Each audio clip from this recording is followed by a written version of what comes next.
তুমি চুপ করো, আমার অনেক টাকা চাই, অনেক টাকা।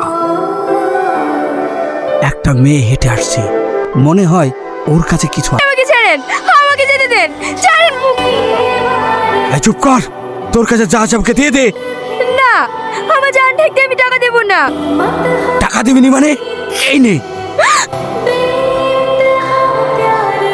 আপনার কাছে আমার একটা অনুরোধ, আমার এই বডিটা আমার অধ্যাপক আপনার কাছে পৌঁছে দেবেন, নাহলে আমার আবার শেষ হয়ে যাবে।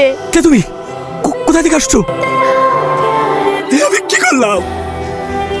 আমি তোর মুখে হাসি ফোটাতে গিয়ে আমি তোকে খুন করে ফেললাম। না না, আমি তোকে মরতে দেবো না। সালমা, সালমা, সালমা, কথা বল, কথা বল মা।